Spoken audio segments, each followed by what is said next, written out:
High, আমি doctor Sumanta Kumar Raut, Neotia Bhagirathi women and child care সেন্টারের paediatric nephrologist, মানে আপনার শিশুর কিডনির ডাক্তার। আজকে আমরা যে বিষয়ে ডিসকাস করব সেটা হচ্ছে ছোট বাচ্চাদের পুষ্টি এবং খাদ্যর সম্পর্কে একটু আমরা আলোচনা করব। আমরা জানি যে কমনলি এই সমস্ত বিভিন্ন এজে ছোট বাচ্চাদের পুষ্টির ব্যাপারে মা বাবাদের কাছে এবং বাড়ির অন্য গুরুজনদের দাদু ঠাকুমাদের কাছে সবসময় কিছু না কিছু একটা চিন্তা অথবা দুশ্চিন্তার কারণ হয়েই থাকে। আজকে আমরা মেনলি ফোকাস করব বিভিন্ন রকম শিশু যারা কিডনির বিভিন্ন রকম প্রবলেমে পড়ছে তাদের কীরকম খাদ্য বা পুষ্টি হওয়া উচিত। অ্যাজ এ হোল আমরা জানি যে ইন্ডিয়াতে আমাদের বেশিরভাগ সময়তেই ম্যাল নিউট্রিশন অর্থাৎ অপুষ্টির হার বেশ কিছুটা বেশি, এবং শহরাঞ্চলে তার উল্টোটাও বটে, মানে ওভার নিউট্রিশন, ওভারওয়েট, ওবেসিটি, এই জিনিসটারও কিছু ইনসিডেন্স আছে। তো ট্রুলি স্পিকিং এর পেছনে অনেক কিছু আমাদের অনেক সময় মিক্স ফ্যাক্টস অনেক সময় কাজ করে। বাচ্চাকে এটা খেতে দাও, এটা খেতে দাও না, অনেক কিছু তথ্য আমরা জানি যেগুলোর অনেক সময় ঠিকমতো বেসিস হয় না। আমাদের এটা মাথায় রাখতে হবে যে আমাদের বাচ্চারা এমনিতেই খুব ফুড ফাজি। বেশিরভাগ বাচ্চাই মা বাবারা খুব ভালোই বোঝেন, হাতে গোনা 4-5টা আইটেম খেতে একটু ভালোবাসে, বা তাও নয়। তার মধ্যেও আমরা যদি তাকে মানা করি এটা খাবে না, ওটা খাবে না, then it's creates lots of problem. তার কারণ যখনই একটা বাচ্চার কোনো না কোনো কিডনির অসুখ হয়, তখনই আইদার সে ডাক্তার বলুক বা অন্য কেউ প্রতিবেশী বলুক বা কিছু বলুক, মা বাবাদের মাথায় কিছুটা বসে যায় যে অনেক সময় বাচ্চাকে এইটা খাওয়ানো যাবে না, এটা খাওয়ানো যাবে না, যার অনেক সময় থেকে কোনো একটা বেসিস হয় না। তো আজকে আমরা কিছু সিম্পল ফ্যাক্টস একটু জানার চেষ্টা করি।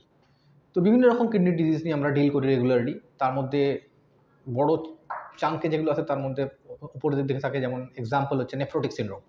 এই রোগেতে কী হয়, বাচ্চাদের ক্ষেত্রে প্রচুর ইউরিনের মধ্যে প্রোটিন লস হয়, বাচ্চা সেজন্য মুখ ফুলে যায়, কখনো কখনো পুরো বডিটাই ফুলে যায়।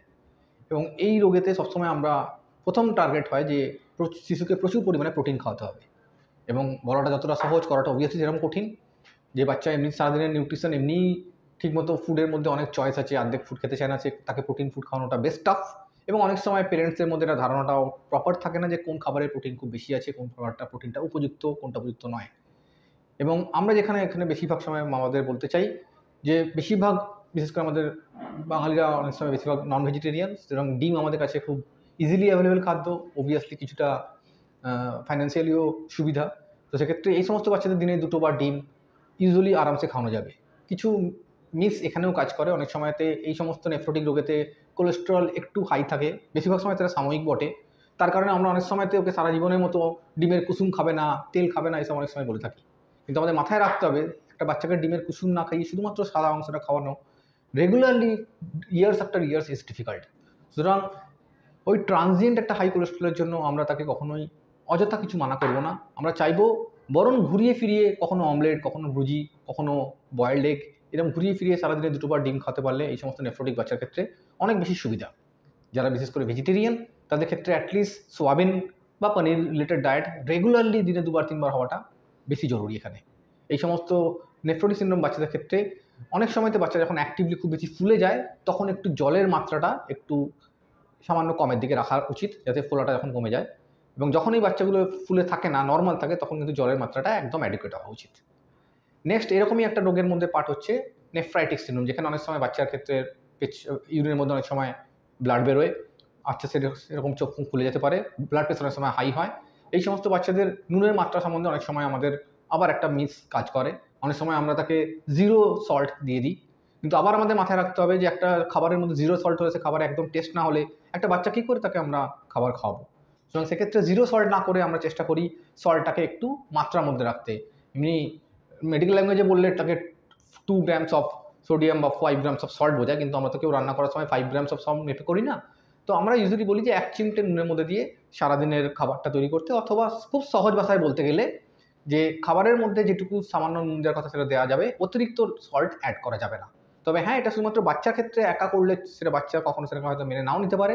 সেই জন্য সমস্ত ফ্যামিলি মেম্বার্স, বিশেষ করে মা বাবাকেও একই রকম ডায়েট হ্যাবিটের মধ্যে থাকা উচিত, এবং এটা স্ট্যান্ডার্ড একটা ইন্ডিয়ান ডায়েট হলেও সুবিধা, লেস সল্ট ডায়েট। সেকেন্ড রোগ যেটা আমাদের ক্ষেত্রে খুব কমনলি কিডনি ডিজিজ আমরা ফেস করি, সেটা হচ্ছে ইউরিনারি ইনফেকশন, ইউটিআই। ইউটিআই বাচ্চাদের ডায়েটস খুব বেশি স্পেশাল এরকম কিছু লাগে সেরকম নয়। তবে হ্যাঁ, ইউটিআই কিছু রিস্ক ফ্যাক্টর থাকে, যেমন কনস্টিপেশন বা অন্যগুলো। সেগুলোকে প্রতিকার করার জন্য আমরা এই সমস্ত বেবিদের খুব পরিমাণে গ্রিন ভেজিটেবলস, সবুজ শাকসবজি রেগুলার বেসিসে 1 বার 2 বার 3 বার করে খাওয়ানোর জন্য মা আমাদের বারবার আমরা সাজেস্ট করি। প্লাস এই ইউটিআই যাদের হয় তাদের ক্ষেত্রে জলের পরিমাণটা বেশ অ্যাডিকুয়েট থাকা উচিত। সেটা অবশ্য বিভিন্ন বয়সের বিভিন্ন ওজনের বাচ্চার বিভিন্ন হবে। জাস্ট ফর এক্সাম্পল একটা 10 থেকে 15 কিলো বাচ্চা সারাদিনে প্রায় 1 লিটারের কাছাকাছি জল তো খাওয়াই উচিত। এবং ইউজুয়ালি স্কুল গোয়িং বাচ্চারা অন্য দিনে স্কুলে কত যাচ্ছে, কত জল খাচ্ছে, অনেক সময় তার পরিমাপটা ফিক্স থাকে না। তো অ্যাটলিস্ট স্যাটারডে সানডে যেদিনকে বাচ্চা বাড়িতে থাকে সেদিনকে একটু এনশিওর করে নেওয়া উচিত যে বাচ্চা ঠিকমতো মাত্রার পরিমাণে জল রেগুলারলি খাচ্ছে, ঠিকমতো গ্রিন ভেজিটেবলস ডেলি স্কুলের দিনে এবং ছুটির দিনে রেগুলারলি সেটা পাচ্ছে। এছাড়া অনেক সময় আমরা যাদের ক্ষেত্রে বারংবার ইউটিআই হয় তাদের ক্ষেত্রে অনেক সময় কোনো ডক্টর বা অন্য কেউ অনেক সময় ক্র্যানবেরি জুসের জন্য সাজেস্ট করে থাকে। জিনিসটা খুব বেশি ভুল ত্রুটি নেই, তবে হ্যাঁ বেশিরভাগ সময় যে সমস্ত ক্র্যানবেরি জুসগুলো আমাদের ইন্ডিয়া অ্যাভেলেবেল তাতে বেশ পরিমাণ মাত্রার সুগারও অ্যাড করা থাকে। সুতরাং ওটা আমাদের একটু দেখে নিতে হবে যে sugar free cranberry, pure cranberry কোথায় পাওয়া যাচ্ছে, সেক্ষেত্রে আমরা সেটা ইউজ করার কথা ভেবে দেখতে পারি। থার্ড ডিজিজ বলতে বোঝায় কিডনি ফেলিওর, যেটা বেশ ইম্পর্ট্যান্ট। আর বাচ্চাদের ক্ষেত্রে বিশেষ করে যেগুলোকে ক্রনিক কিডনি ডিজিজ বা সিকেডি বলি, পার্মানেন্ট কিডনি ফেলিওর, তাদের ক্ষেত্রে চ্যালেঞ্জেসটা অনেক বেশি মা বাবার জন্য। তার কারণ এই কিডনি ফেলিওরের জন্য প্রথম কথা বাচ্চার অ্যাপেটাইট একদমই কম থাকে, বাচ্চার খিদেই থাকে না, প্লাস তার ক্ষেত্রে বডি ওয়েট এমনিতেই বাড়তে চায় না। আমরা তার নিউট্রিশন এবং পুষ্টির জন্য অনেক মা বাবাকে সাজেশন করি এবং মা বাবারাও চেষ্টা করেন, কিন্তু অনেক সময়তেই পেরে ওঠেন না। সেক্ষেত্রে আমাদের প্রথমেই বুঝতে হবে, প্রথম মিথটা হচ্ছে অ্যাডাল্টসের ক্ষেত্রে যেমন প্রথমেই কিডনি ফেলিওর হলে প্রোটিন খাবারের ক্ষেত্রে সবসময় কম অথবা আরও জিরোর কাছাকাছি বলা হয়, বাচ্চাদের ক্ষেত্রে সেটা মোটেই নয়। উল্টে বাচ্চাদের সম এজের বাচ্চার যা প্রোটিন দরকার, ইউজুয়ালি কিডনি ফেলিওর বাচ্চা বিশেষ করে যারা ডায়ালিসিসে আছে কোনো রকমের, তাদের ক্ষেত্রে বরং প্রায় 1.5 গুণ থেকে 2 গুণ পর্যন্ত প্রোটিন খাদ্য বাড়িয়ে রাখার কথা বলা হয়, যাতে তার গ্রোথ, হাইট, নিউট্রিশন সমস্ত কিছু ইনট্যাক্ট বজায় থাকে। এবং অনেক ক্ষেত্রে এই সমস্ত কিডনি বাচ্চাগুলো যখন ইউরিনের পরিমাণও খুব কমে যায়, তাদের ক্ষেত্রে আমরা জলটা অনেক সময় যত পরিমাণ ইউরিন হচ্ছে কাছাকাছি সেই পরিমাণ খেতে বলি। সুতরাং মাথায় রাখতে হবে এই সমস্ত খাবারগুলো যাতে এনার্জি ড্রেসড হয়, মানে ভলিউম বেশি নয়, খাবারটা কম, কিন্তু তার মধ্যে প্রচুর পরিমাণে এনার্জি। কীরকম হবে? সিম্পল এক্সাম্পল, যে বাচ্চা রেগুলার রাতের দিকে হয়তো রুটি খায়, তাকে রুটির বদলে আমরা পরোটার অভ্যেস করালাম। যে বাচ্চা ভাত খায় তাকে আমরা রাইস অথবা খিচুড়ি অভ্যেস করালাম।